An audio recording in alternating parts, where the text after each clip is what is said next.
হজ যাকাত এগুলোকে আল্লাহ ফরজ করেছেন যে এই ইবাদতগুলো বৃহত্তর জীবনে আল্লাহর ইবাদতের জন্য আল্লাহ গোলামের জন্য আমাদেরকে তৈরি করে। পাঁচ ওয়াক্ত নামাজ পাঁচবার মসজিদে মুয়াজ্জিন আমাকে ডাকে হাইয়ালাস সালাহ হাইয়ালাল ফালাহ, সালাতের দিকে আসো, ভালো কাজের দিকে আসো।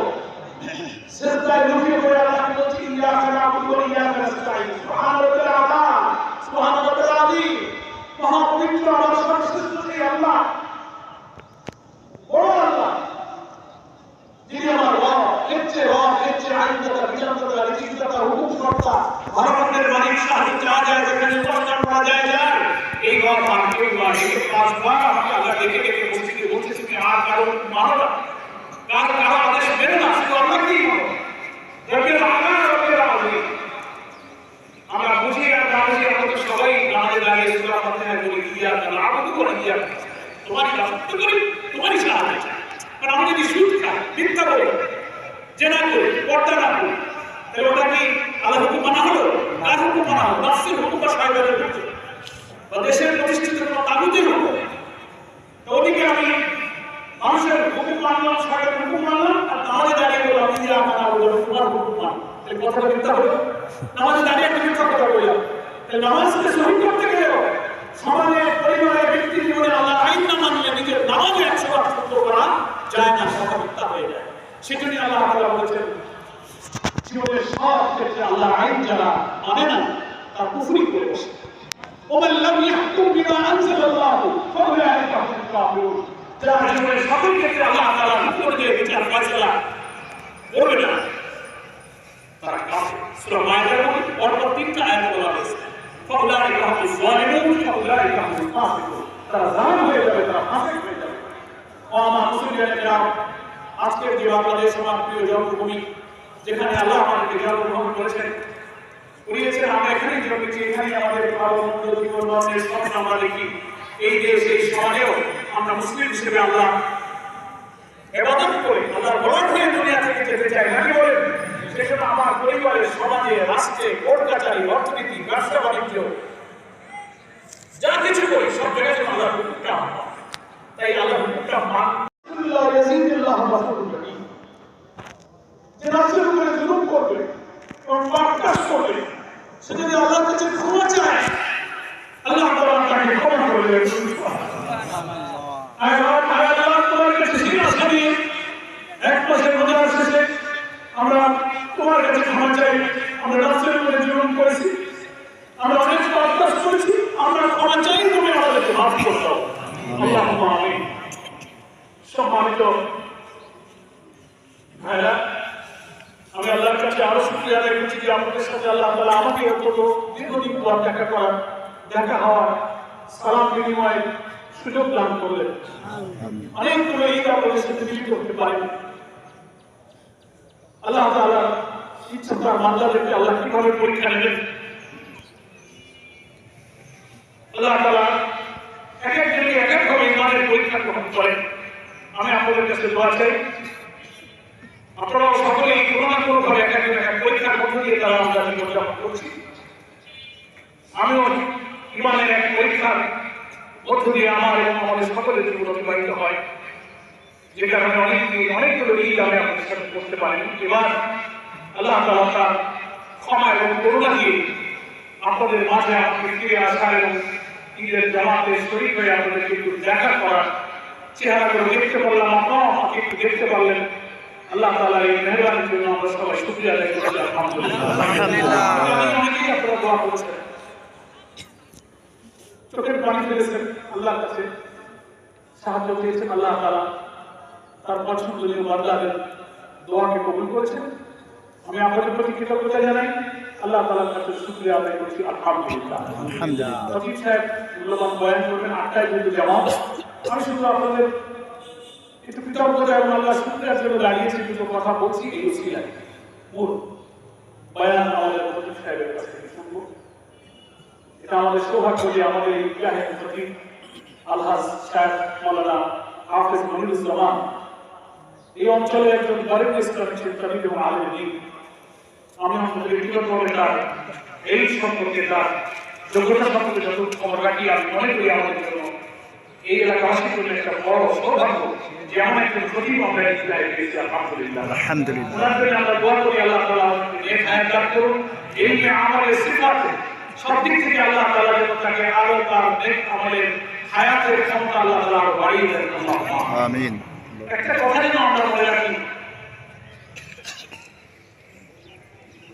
এই ঈদ, এই নামাজ, সালাত, সিয়াম, কোরবানি যা কিছু আমরা করি সব কিছুতে একটা উদ্দেশ্য আছে, নাকি বলে?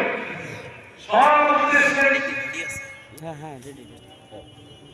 পেছনের আসল উদ্দেশ্য সম্পর্কে আল্লাহ তাআলা বলেছেন, ওমা খালাকতুল জিন্না ওয়াল ইনসা ইল্লা লিয়াবুদুন। মানুষ এবং জিন জাতিকে আল্লাহ তাআলার ইবাদত করা ছাড়া, দাসত্ব করা ছাড়া, আল্লাহ গোলামি করা ছাড়া কোনো উদ্দেশ্য পয়দা করা হয় না। তাহলে আমরা বুঝতে পারি আমাদের সব কাজের উদ্দেশ্য হচ্ছে আল্লাহ গোলামি, নাকি বলে? আমাদের নামাজের উদ্দেশ্য আল্লাহ গোলামি, কোরবানির উদ্দেশ্য আল্লাহ গোলামি, রোজা রাখার উদ্দেশ্য আল্লাহ গোলামি, আমরা চাকরি করবো, ব্যবসা করবো, হাল চাষ করবো, মিলে শ্রমিক হবো, যত কিছু দুনিয়াতে আমার মৌত পর্যন্ত যা কাজ করবো সব কিছুর উদ্দেশ্য আল্লাহ বলছে ইল্লা লিয়াবুদুন। আল্লাহ দাসত্ব করা, গোলামি করা, ইবাদত করা ছাড়া আমাদের আর সব কাজের কোনো উদ্দেশ্য নেই। সম্মানিত ওয়াজিব মুসলিম কিরাম, সেই ইবাদত, সেই গোলামি, সেই দাসত্ব অর্থ হলো যে মৌত পর্যন্ত জীবনের শুরু থেকে সকল কাজ আল্লাহর হুকুম অনুযায়ী করা, নাকি বলে? আমার পরিবার চলবে, আল্লাহর যে হুকুম আছে নিয়ম সেই অনুযায়ী পরিবারের পর্দা করবো, নামাজ, হালাল রুজি, মিথ্যা বলবো না, কবিরামনা করবো না, মানে হক নষ্ট করবো না, সমাজে ব্যবসা বাণিজ্য, চাকরি বাকরিতে, কোর্ট কাছারিতে, রাষ্ট্র পরিচালনায়, সামাজিক কাজে, সালিশ বিচারে, যেখানেই যাবো সব জায়গায় আল্লাহ তাআলা একটা আইন, একটা বিধান দিয়ে রাখছেন, সব জায়গাতে ওইটা মানার নামই হলো ইবাদত। আমি যদি মাঠে আমার জমির হাল চাষ করতে যাই, নিজের জমি কারোর হক নষ্ট না করে হালাল রুজির উদ্দেশ্যে আমি হাল চাষ করি, ওই হাল চাষ করা আল্লাহ তাআলার ইবাদত। কারণ আমি আল্লাহকে খুশি করার জন্য হালাল রুজির জন্য আমি মাঠে আমল করেছি, কি বলেন ঠিক কিনা? এই ইবাদত। এমনকি আমি পেশাব পায়খানা করি, ঘুমাই, তাও যদি আল্লাহর হুকুম আর আল্লাহর রাসূলের তরিকা অনুযায়ী আমি পেশাব করি, পায়খানা করি, খানা খাই, ঘুম করি, আমার পায়খানা করা, আমার স্ত্রীদের দেওয়া, আমার গোসল করা, আমার ঘুম পড়া আল্লাহ তাআলার ইবাদত। আমরা ইবাদত করার অর্থটা বুঝি না বলে আমরা ইবাদতের মধ্যে দিয়ে জীবন কাটাতেও শিখিনি, তৃপ্তি পাই না। ইবাদত মানে ভাবি কি শুধু নামাজ পড়া, ইবাদত মানে শুধু কোরআন পড়া, ইবাদত মানে শুধু রোজা রাখা, ইবাদত মানে শুধু জিকির, তাসবিহ, লম্বা জামা, টুপি পরা, এগুলো কোরআন এবং সুন্নাতের জীবনে আপনি করবো, আল্লাহকে ভয় করে চলবো এবং মৃত্যু পর্যন্ত দিনকে জীবনে মানবো, ব্যক্তি সমাজ জীবনে মানবো, পরিবার জীবনে মানবো, সমাজ জীবনে দিনকে প্রতিষ্ঠার জন্য একেবারে দিনের কাজে আমরা সমাবদ্ধ হয়ে দিন প্রতিষ্ঠাভাবে সামিল থাকবো। সেই শিক্ষা তোমার আমাদের শিক্ষা, এর মধ্যে দিয়ে প্রতিযোগিতা হয়ে যাবে, ফরজগার হয়ে যাবে, আল্লাহ হয়ে যাবে। আসুন আমরা সেই শিক্ষাকে সমাপ্তিতে ঈদুল ফিতরের এই জামাতার সাথে হয়েছি। ঈদ হচ্ছে আনন্দ, আমরা আনন্দ এবং খুশি আমরা খুশি ভাগাভাগি করে নেব। সেই একটি পবিত্র দিনে আমরা এখানে সকলে সামিল হব। যারা এখানে আছেন তখন থেকে আমি দ্রুত ছুটে আসুন, কিন্তু আমার যারা খেলে তারা সর্বমাত্র আমরা সকলে ছুটে আসি।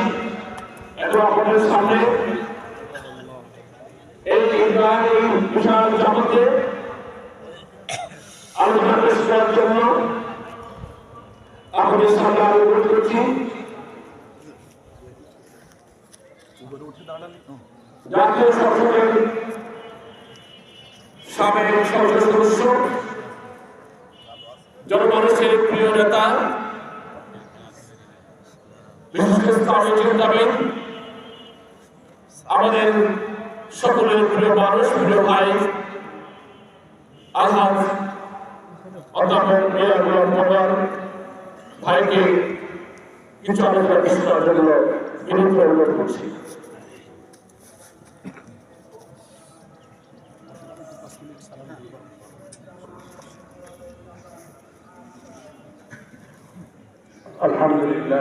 العالمين الصلاة والسلام على سيد المرسلين وعلى آله وصحبه أجمعين পবিত্র ঈদুল ফিতরের আমজানের থানার এই কেন্দ্রীয় ঈদগাহ ময়দানের সমবেত মুআজ্জাজ এই ঈদগাহের খতিব হযরত মাওলানা মনিরুজ্জামান, মুআজ্জাজ উলামায়ে কেরাম এবং আগত সম্মানিত দিনদার ভাই সব, আসসালামু আলাইকুম ওয়া রাহমাতুল্লাহি ওয়া বারাকাতুহু। ওয়া আলাইকুম আসসালাম। সবাই আল্লাহর কাছে আপনারা ভালো আছেন? আলহামদুলিল্লাহ। সেই আল্লাহর কাছে আমরা আরো নাম হয়ে এক মাস রোজা রাখার পর যে আল্লাহ তাআলা আমাদেরকে ঈদের ময়দানে সমবেত হওয়ার তৌফিক দান করেছেন।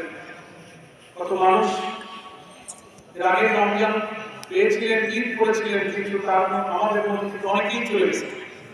আল্লাহ আমাদের দয়া করে শ্বাস প্রশ্বাসটার বাতাসে এখনো নেওয়া এবং তার বাজার প্রতিদিন মাধ্যমে তার গোলাম করে এক মাস রোজা পালন করে এই ময়দানে হাজির হওয়ার তৌফিক দিয়েছেন।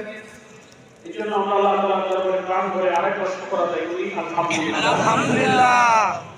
এই হাদিসটা আপনারা সবাই জানেন। রাসূল সাল্লাল্লাহু আলাইহি ওয়াসাল্লাম ইরশাদ করেছেন, এক মাসে সিয়াম সাধনায় আল্লাহ পাক যাদের উপরে সন্তুষ্ট হয়ে রোজাকে কবুল করে নেন, যে রোজার ব্যাপারে আমরা রোজার মাসেই শুনেছি, মান সামা রমাদানা ঈমানাও ওয়া ইহতিসাবান গুফিরা লাহু মা তাকাদ্দামা মিন যানবি। ঈমান ইহতিসাবের সঙ্গে রোজা যার পালন করা হবে, আল্লাহ বলেন তার গুনাহগুলো আল্লাহ মাফ করে দেন। সুবহানাল্লাহ। সেই বরকত সম্পর্কে আল্লাহ রাসূল আরেকটা হাদিসে বলেছেন, সারা মাস হক আদায় করে যদি রোজা পালন করে রোজাটা শেষ করতে পারলেন, একজন সদ্যজাত শিশু জন্মের পর যেমন নিষ্পাপ থাকে, ঈদের দিন সকালে ওই রোজাদার ওই সদ্যজাত শিশুর মতো নিষ্পাপ হয়ে ঈদের জামাতে যায়। সুবহানাল্লাহ। আমরা জানি না আমরা যারা হাজির হয়েছি কার কার গুনাহ আল্লাহ মাফ করেছেন, কার কার রোজা তারাবি ইফতার সেহরি তেলাওয়াতের মধ্যে ভুল ছিল, ভেজাল ছিল, মনোযোগ ছিল না, গাফিলতি ছিল, আমরা জানি না। কিন্তু এই জামাতে আসলে আমরা আল্লাহর কাছে লজ্জিত, অনুতপ্ত, আফসোস করে আল্লাহর কাছে আমরা মাফ চাই। আল্লাহ এই রমজানে তুমি যাদেরকে ক্ষমার ঘোষণা দিয়েছো, ওই ক্ষমাপ্রাপ্ত বান্দা বান্দীদের মধ্যে তুমি আমাদের এবং আমাদের পরিবার পরিজনকে কবুল করো। আমিন। আমরা আমাদের গুনাহের জন্য, ভুলের জন্য বারবার